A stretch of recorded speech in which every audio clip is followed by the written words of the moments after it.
कहानी की शुरुआत में हम देखते हैं कि समुद्र में बहुत सारे अजीब से दिखने वाले क्रिएचर तैर रहे हैं जो धीरे धीरे शहर की तरफ बढ़ रहे हैं। इन्हें पैरासाइट का नाम दिया गया है।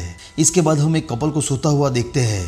तभी एक क्रिएचर वहां आकर उस आदमी के कान में घुस जाता है, जिससे वो आदमी डर से चिल्लाने लगता है। लेकिन थोड़ी ही देर में वो वापस सो जाता है। अगले सीन में हम एक लड़के को देखते हैं जिसका नाम सिंची है, जो ईयरफोन लगा के सो रहा था। तभी अचानक एक क्रिएचर वहां आकर उसके कान में घुसने की कोशिश करता है, लेकिन ईयरफोन होने की वजह से वो क्रिएचर कान में नहीं घुस पाता। फिर वो उसके नाक में घुसने की कोशिश करता है। तभी सिंची नींद से उठ जाता है और उस क्रिएचर को पकड़कर बाहर फेंक देता है। फिर वो एक बुक से उसे मारने की कोशिश करता है, लेकिन तभी वो क्रिएचर सिंची के हाथ में काटकर उसकी बॉडी के अंदर घुस जाता है। ये देखकर सिंची बुरी तरह से डर जाता है। वो अपने हाथ पर ईयरफोन के वायर बांध देता है ताकि वो क्रिएचर उसकी बॉडी के अंदर घुस न पाए। तभी वहां पर उसकी मॉम आ जाती है, जो सिंची से पूछती है कि यहाँ पर क्या हुआ है। सिंची अपनी मॉम से कहता है कि मेरे हाथ में एक सांप जैसा छोटा जीव घुस गया है। उसकी मॉम उसका हाथ चेक करती है, लेकिन वहां पर कुछ भी नहीं होता है। फिर अगली सुबह जब सिंची ब्रेकफास्ट कर रहा होता है, तब वो अपनी मॉम से कहता है कि मेरे हाथ में मुझे कुछ अजीब सा महसूस हो रहा है। उसकी मॉम उसे कहती है कि तुम रात भर ठीक से सोए नहीं हो, इसीलिए तुम्हें ऐसा लग रहा है। इसके बाद हम उस आदमी को देखते हैं जिसके कान में वो क्रिएचर घुस गया था। वो आदमी अपनी वाइफ के पास जाकर उसे अजीब तरीके से घूरने लगता है। तभी अचानक से वो अपना मुंह खोलता है और एक मॉन्स्टर जैसा बन जाता है और अपनी वाइफ का मुंह खा लेता है। इसके बाद हम सिंची को स्कूल में देखते हैं। गलती से उसका इरेजर नीचे गिर जाता है। जब वो इरेजर लेने नीचे झुकता है तो उसका हाथ अपने आप लंबा हो जाता है और इरेजर उठा लेता है। ये देखकर सिंची काफ़ी हैरान हो जाता है, इसीलिए वो घर आकर जल्दी से इंटरनेट पर इसके बारे में रिसर्च करने लगता है। तभी वो अपने हाथ पर एक आँख देखता है जो तुरंत ही गायब हो जाती है। वो ब्लेड से अपने हाथ को काटने की कोशिश करता है। तभी उसके हाथ से एक डरावना मॉन्स्टर बाहर आता है। ये देखकर सिंची कांपने लगता है। कुछ ही देर में वो मॉन्स्टर एक क्रिएचर में बदल जाता है। सिंची उसे पूछता है कि आखिर तुम क्या हो। तब वो क्रिएचर उससे बातें करने लगता है। फिर वो सिंची के लैपटॉप और किताबों से इंसान के तौर तरीके सीखने लगता है। जब ये क्रिएचर सिंची के बॉडी में घुसने की कोशिश कर रहा था, तब सिंची ने उसे आगे जाने से रोक लिया था और इसीलिए वो सिंची के राइट हैंड में था और उसी हाथ को कंट्रोल कर पा रहा था। अब सिंची उसे कहता है कि मैं तुम्हें काट के अलग कर दूंगा, जिस पर क्रिएचर कहता है कि इससे मैं तो मर जाऊंगा, लेकिन तुम्हें भी अपना राइट हैंड खोना पड़ेगा। वो क्रिएचर अपना नाम मेकी बताता है और सिंची को कहता है कि वो कभी भी उसको नुकसान नहीं पहुंचाएगा क्योंकि वो उसका होस्ट है। फिर धीरे धीरे समय बीतता है और सिंची और मिकी के बीच दोस्ती होने लगती है। इस तरफ जिन लोगों को पैरासाइट ने इन्फेक्ट किया था वो पूरे शहर में तबाही मचा रहे थे और इंसानों को मार के खा रहे थे। फिर एक दिन स्कूल से वापस आते वक्त मिकी सिंची को खींचकर एक रेस्टोरेंट में ले जाता है क्योंकि उसे महसूस हुआ था कि उसके आसपास एक और पैरासाइट है। अंदर जाने पर सिंची देखता है कि एक पैरासाइट इंसान को मारकर उसे खा रहा था। तभी वो पैरासाइट मिकी को देख लेता है और उसे अपना दोस्त समझता है क्योंकि वो भी तो एक पैरासाइट है। लेकिन जब उसे पता चलता है कि मिकी ने सिंची के ब्रेन पे कब्जा नहीं किया है, तो वो मिकी को मारने आगे बढ़ता है। उसका सर भी एक मॉन्स्टर की तरह खुलता है। वो सिंची पे हमला करता है, लेकिन मिकी उसका सर काटकर उसे खत्म कर देता है और सिंची की जान बचा लेता है। इस तरफ शहर की पुलिस काफी परेशान थी क्योंकि वो सोच रही थी कि आखिर इतने मर्डर्स कौन कर रहा है। इधर सिंची मिकी को कहता है कि उसे अपने साथियों को रोकना होगा, वो ऐसे इंसानों को नहीं खा सकते।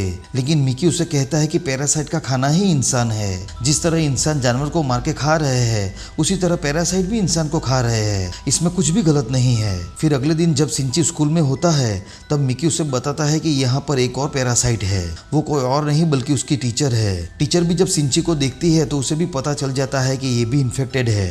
स्कूल के बाद सिंची उसे मिलने जाता है। तब टीचर कहती है कि मुझसे डरने की जरूरत नहीं है, मैं सिर्फ इंसान के तौर तरीके सीख रही हूँ। इसके बाद वो उसे दो और पैरासाइट से मिलवाती है, जिसमें एक पुलिस ऑफिसर है और दूसरा स्टूडेंट है। वो सिंची को बताती है कि ये पुलिस ऑफिसर मेरा हस्बैंड है और हमारा बेबी होने वाला है और वो एक नॉर्मल इंसान होगा। साथ में वो बताती है कि हम भी इंसानों की तरह ही रहना चाहते हैं, लेकिन उसके लिए हमें इंसानों को मार के खाना होगा। फिर वो सिंची को अपने ग्रुप में शामिल होने के लिए कहती है, लेकिन मिकी मना कर देता है। फिर अगले दिन वही पुलिस ऑफिसर सिंची के सामने आता है। मिकी सिंची को बताता है कि ये हमें मारने आया है क्योंकि इसे पता चल गया है कि हमने उस रेस्टोरेंट में एक पैरासाइट को मारा था। तभी वो पुलिस ऑफिसर अपना मुंह खोलता है और सिंची पे हमला कर देता है, लेकिन मिकी उसका डट के सामना करता है। थोड़ी ही देर में मिकी उसको खत्म कर देता है। फिर सिंची घर पर आता है। वो काफ़ी गिल्टी फील करता है क्योंकि उसे लगता है कि उसने किसी की जान ले ली। इधर हम देखते हैं कि वो पुलिस ऑफिसर अभी भी जिंदा है। वो वहाँ से गुजर रहे एक और इंसान की बॉडी पर कब्जा कर लेता है और ये इंसान कोई और नहीं बल्कि सिंची की मॉम है। कुछ देर बाद मिकी सिंची को नींद से उठाता है और कहता है कि फिर से कोई पैरासाइट उनकी ओर बढ़ रहा है। सिंची जल्दी से अपने कमरे से नीचे आता है। वो देखता है कि उसकी मॉम अंदर आ रही है। मिकी सिंची से कहता है कि तुम्हारी मॉम भी इन्फेक्टेड हो गई है, अब कोई चारा नहीं है, तुम्हें उसे मारना होगा वरना वो तुम्हें मार देंगी। सिंची कहता है कि वो अपनी मॉम को हाथ भी नहीं लगाएगा। तभी सिंची की मॉम का सर भी एक मॉन्स्टर की तरह खुलता है। वो सिंची पे हमला कर देती है, जिससे सिंची का काफी खून बह जाता है और अब वो मरने ही वाला होता है। लेकिन अगली सुबह सिंची बिल्कुल ठीक होता है क्योंकि मिकी ने अपने सेल से उसे ठीक कर दिया था। इसके बाद सिंची अपनी मॉम को ढूंढने लगता है, लेकिन वो उसे कहीं नहीं मिलती। फिर वो अपने टीचर के पास जाता है और उससे भी अपनी मॉम के बारे में पूछता है, लेकिन टीचर कुछ भी नहीं बताती। फिर मिकी सिंची से कहता है कि अब मुझे भी दिन में 4 घंटे सोने की जरूरत पड़ेगी और उस वक्त मैं तुम्हें नहीं बचा सकूंगा, तुम्हें खुद अकेले ही लड़ना पड़ेगा। लेकिन मिकी ने ही सिंची को अपने सेल से बचाया था, इसीलिए मिकी की क्वालिटी सिंची में आ चुकी थी। वो काफ़ी बहादुर बन चुका था। इसके बाद हम उसी स्टूडेंट को देखते हैं जो टीचर ने सिंची से मिलवाया था। वो भी उसी स्कूल में एडमिशन ले लेता है। वो सिंची का दोस्त बनने का नाटक करता है, लेकिन जल्दी ही सबको पता चल जाता है कि वो एक पैरासाइट है। तभी वो स्टूडेंट लड़का अपने असली रूप में आता है और क्लास में मौजूद सभी लड़कियों पे हमला कर देता है। तभी एक लड़की एक एसिड की बोतल उस पर फेंकती है, जिससे वो पैरासाइट एकदम से पागल हो जाता है और आउट ऑफ कंट्रोल होकर सबको मारने लगता है। इन लड़कियों की आवाज सुनकर सिंची ऊपर आता है।